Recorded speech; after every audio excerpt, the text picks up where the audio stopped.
விளக்கேத்தும் எண்ணெய்னாலே நக்ஷத்ரா. 5க்கும் மேற்பட்ட நறுமணங்களில் நக்ஷத்ரா விளக்கேற்றும் எண்ணெய். Plan your next summer escape with Grand Royal Tours. Presta Premium Women's Wear. Let your body love it. உனக்கு தர்ம கர்மாதிபன் வந்து உட்கார்ந்துட்டு இருக்கான் அப்படின்ற பட்சத்தில் நீ வேலை செய்யணும், ஹார்ட் ஒர்க் பண்ணணும். ஒரு ஆள் வேலை செஞ்ச போதுமா?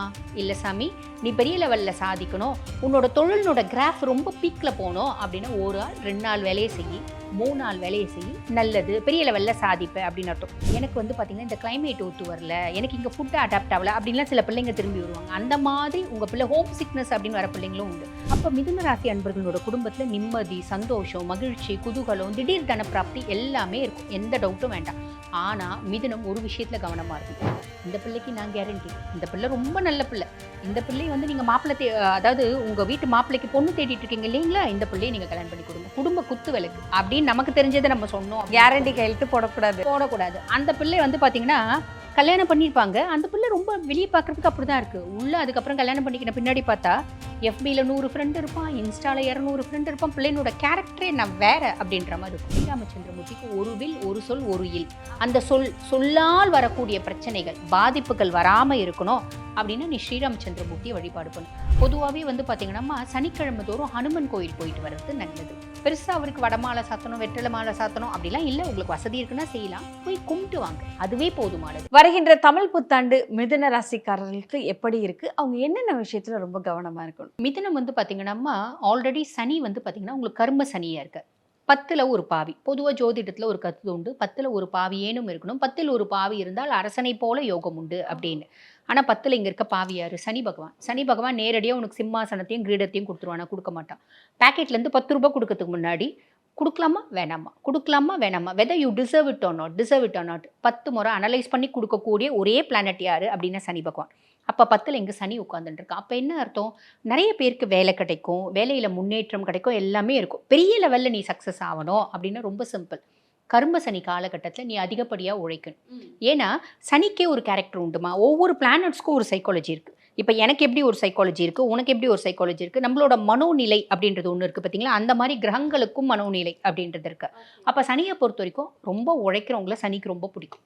அப்போ ரொம்ப சிம்பிள், 10ல் ஜீவனஸ்தானத்தில், தொழில் ஸ்தானத்தில் உனக்கு தர்ம கர்மாதிபன் வந்து உட்கார்ந்துட்டு இருக்கான் அப்படின்ற பட்சத்தில் நீ வேலை செய்யணும், ஹார்ட் ஒர்க் பண்ணணும்.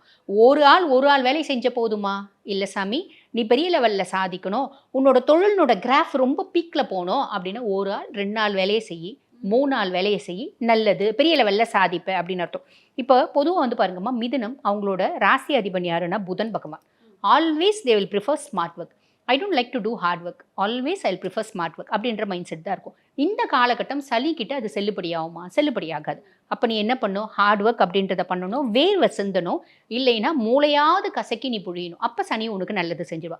இது 6ஆம் மாதம் வரைக்கும் நீ கொஞ்சம் அட்லீஸ்ட் மூளையை கசக்கி புழி ஹார்ட் ஒர்க் பண்ணு. 6ஆம் மாதத்துக்கு அப்புறம் குரு பயிற்சி வருது, குருனுடைய 9ஆம் பார்வை சனி மேலே படுது, நீ என்ன வேணா பண்ணு, உனக்கான பலனை நான் கொடுத்துட்றேன் அப்படின்னு கொடுத்துருவான். வேற வழி இல்லை, குருனோட பார்வை படுறதுனால அப்படி கொடுத்துருவான்.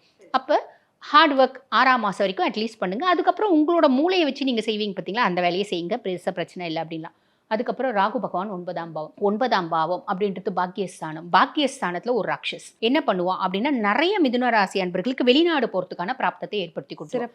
பொதுவாக வந்து பார்த்தீங்கன்னா இந்த ராகு கேதுலாம் சர்ப கிரகங்கள், சாயா கிரகங்கள், பாம்பு கிரகங்கள் அப்படின்லாம் சொல்கிறோம் பார்த்தீங்களா, அதுக்கும் மேலே அந்நிய நாட்டு கிரகங்கள் அப்படின்றது நிதர்சனமான உண்மை. அப்போ ராகு 9ஆம் பாவம் நிறைய பேர் ஹையர் எஜுகேஷன் வெளிநாடு போய் படிக்கிறதுக்கான பிராப்தம். படிக்கிறதுக்கு மேல் படிப்புக்கான பாவமும் அது. ஹையர் எஜுகேஷன் வெளிநாடு போய் படிக்கிறதுக்கான பிராப்தம், வெளிநாடு ரொம்ப நாள் வீசா கிடைக்கலைங்க, இப்போ வீசா கிடைக்கிறதுக்கான பிராப்தம் உண்டு. 12ஆம் மாதம் வரைக்கும் ராகு அந்த பாவத்தில் தான் இருப்பான். என்ன 6ஆம் மாதம் வரைக்கும் குரு சண்டால யோகம்ன்றதுக்கு குருனோட பார்வை ராகு மேலே இருக்குது, 6ஆம் மாதத்துக்கு மேலே குருனோட பார்வை ராகு மேலே இல்லை. அப்போ என்ன அர்த்தம்? வெளிநாடு படிக்க போகிறீங்க அப்படின்னா கொஞ்சம் அனலைஸ் பண்ணும். நிறைய பிள்ளைங்க அப்பா அம்மா வெளிநாடு எம்எஸ் படிக்க அமுச்சிடுவாங்க. அங்கே போனோடனே எனக்கு படிக்க பிடிக்கல, எனக்கு வந்து பார்த்திங்கன்னா இந்த கிளைமேட் ஒத்து வரல, எனக்கு இங்கே ஃபுட்டு அடாப்ட் ஆகலை அப்படின்லாம் சில பிள்ளைங்க திரும்பி வருவாங்க. அந்த மாதிரி உங்கள் பிள்ளை ஹோம் சிக்னஸ் அப்படின்னு வர பிள்ளைங்களும் உண்டு. அந்த மாதிரி அனுப்புறீங்களா கொஞ்சம் அனலைஸ் பண்ணி அனுப்புங்க. வெளிநாட்டுக்கு வேலைக்கு போகிறீங்களா, அங்கே இருக்க நல்லதை விட அங்கே இருக்க கெட்டது என்ன அப்படின்னு அனலைஸ் பண்ணிக்கணும். அனலைஸ் பண்ணிவிட்டு நீங்கள் போனீங்க அப்படின்னா பிரச்சனை இல்லை. அதே மாதிரி 6ஆம் மாதத்துக்கு அப்புறம் அப்பாக்கும் இவங்களுக்குமான உறவு முறையில் ஒரு கேப் வர்றதுக்கு வாய்ப்பு உண்டு. அந்த கேப்புக்கு காரணம் யார் அப்படின்னா ஒரு பெண்ணாக இருப்பாங்க. அப்பானோட வாழ்க்கையில் ஒரு பெண் தலையீடு அப்படின்றது இருக்கும். அதனால் இவங்களுக்கும் அப்பாக்கும் ஒரு கேப் வரும் உறவு முறையில். அப்பாவுக்கு ஹெல்த் ரிலேட்டட் காம்ப்ளிகேஷன்ஸ் வரலாம். இப்போ மிதுன ராசி பிள்ளைங்க இருக்குன்னா அப்பா வெளிநாடு போகிறதுக்கான பிராப்தம், இப்படி நிறைய நல்ல விஷயம் நடக்கும். கேது 3ஆம் பாவம், இவங்களுக்கும் இவங்க தம்பி தங்கச்சிக்கும் இளைய சகோதரிகள் இருக்காங்கன்னா ஒரு கேப் வரும். நம்மளை விட வயசு கம்மி பிள்ளைங்க கிட்ட பெருசாக வாதாடக்கூடாது, வாக்குவாதம் வச்சுக்கூடாது. ரொம்ப சிம்பிள். தம்பி தங்கச்சி வெளிநாடு அனுப்புறதுக்கான பிராப்தம் அப்படின்றது உண்டு. இதெல்லாம் நல்லது தாம்மா நடக்க போகுது. 6ஆம் மாதத்துக்கு மேலே குரு பகவான் 2ஆம் பாவத்தில் போவார். 6ஆம் மாதம் வரைக்கும் செயற்கையில் கவனம் அப்படின்றது வேணும். நிறைய மிதுனத்துக்கு இடமாற்றம், தொழில் மாற்றம் அப்படின்றது வரும்.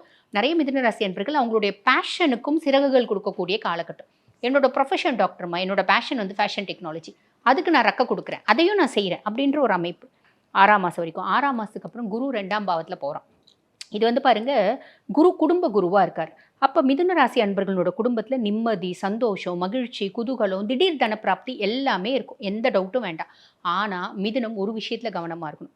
இந்த பிள்ளைக்கு நான் கேரண்டி, இந்த பிள்ளை ரொம்ப நல்ல பிள்ளை, இந்த பிள்ளை வந்து நீங்கள் மாப்பிள்ளை அதாவது உங்கள் வீட்டு மாப்பிள்ளைக்கு பொண்ணு தேடிட்டு இருக்கீங்க இல்லைங்களா, இந்த பிள்ளையை நீங்கள் கல்யாணம் பண்ணி கொடுங்க, குடும்ப குத்து விளக்கு அப்படின்னு நமக்கு தெரிஞ்சதை நம்ம சொன்னோம். கேரண்டி கையெழுத்து போடக்கூடாது. அந்த பிள்ளை வந்து பார்த்தீங்கன்னா கல்யாணம் பண்ணியிருப்பாங்க, அந்த பிள்ளை ரொம்ப வெளியே பார்க்குறதுக்கு அப்படி தான் இருக்குது உள்ள. அதுக்கப்புறம் கல்யாணம் பண்ணிக்கின பின்னாடி பார்த்தா FBயில் 100 ஃப்ரெண்டு இருப்பான், இன்ஸ்டாவில் 200 ஃப்ரெண்டு இருப்பான். பிள்ளைனோட கேரக்டரே நான் வேற அப்படின்ற மாதிரி இருக்கும். ஓகே. அப்போ சம்மந்தம் இல்லாமல் யாருக்கும் நீ வாக்கு கொடுக்காது, யாருக்கும் கேரண்டி கொடுக்காது, ஷூரிட்டி கையெழுத்து போடாது. இதில் மட்டும் கவனம் வச்சுக்கணும்.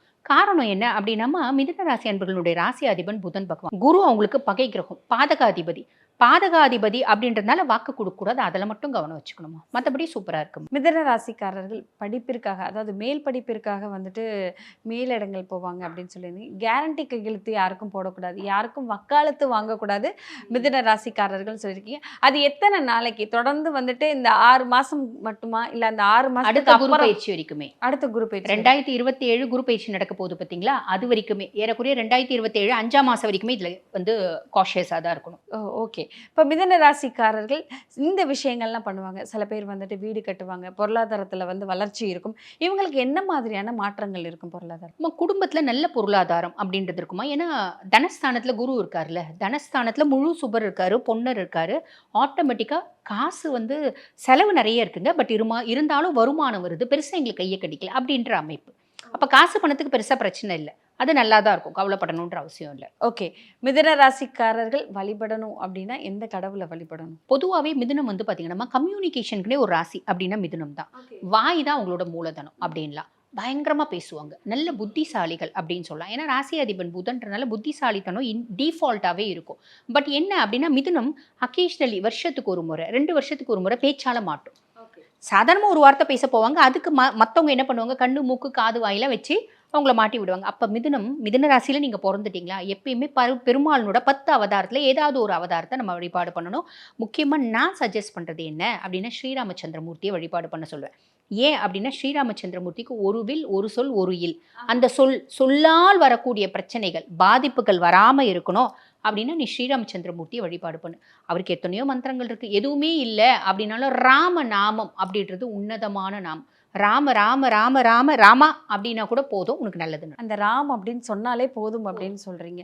ஸோ பரிகாரங்கள் ஏதாவது இருக்கா, இவங்க இந்த மாதிரியான பரிகாரங்கள் பண்ணால் சிறப்பாக இருக்கும் அப்படின்னு? பொதுவாகவே வந்து பார்த்தீங்கன்னா சனிக்கிழமை தோறும் ஹனுமன் கோயில் போயிட்டு வர்றது நல்லது. பெருசாக அவருக்கு வடமாலை சாத்தணும், வெற்றிலை மாலை சாத்தணும் அப்படிலாம் இல்லை. உங்களுக்கு வசதி இருக்குன்னா செய்யலாம், போய் கும்பிட்டு வாங்க, அதுவே போதுமானது.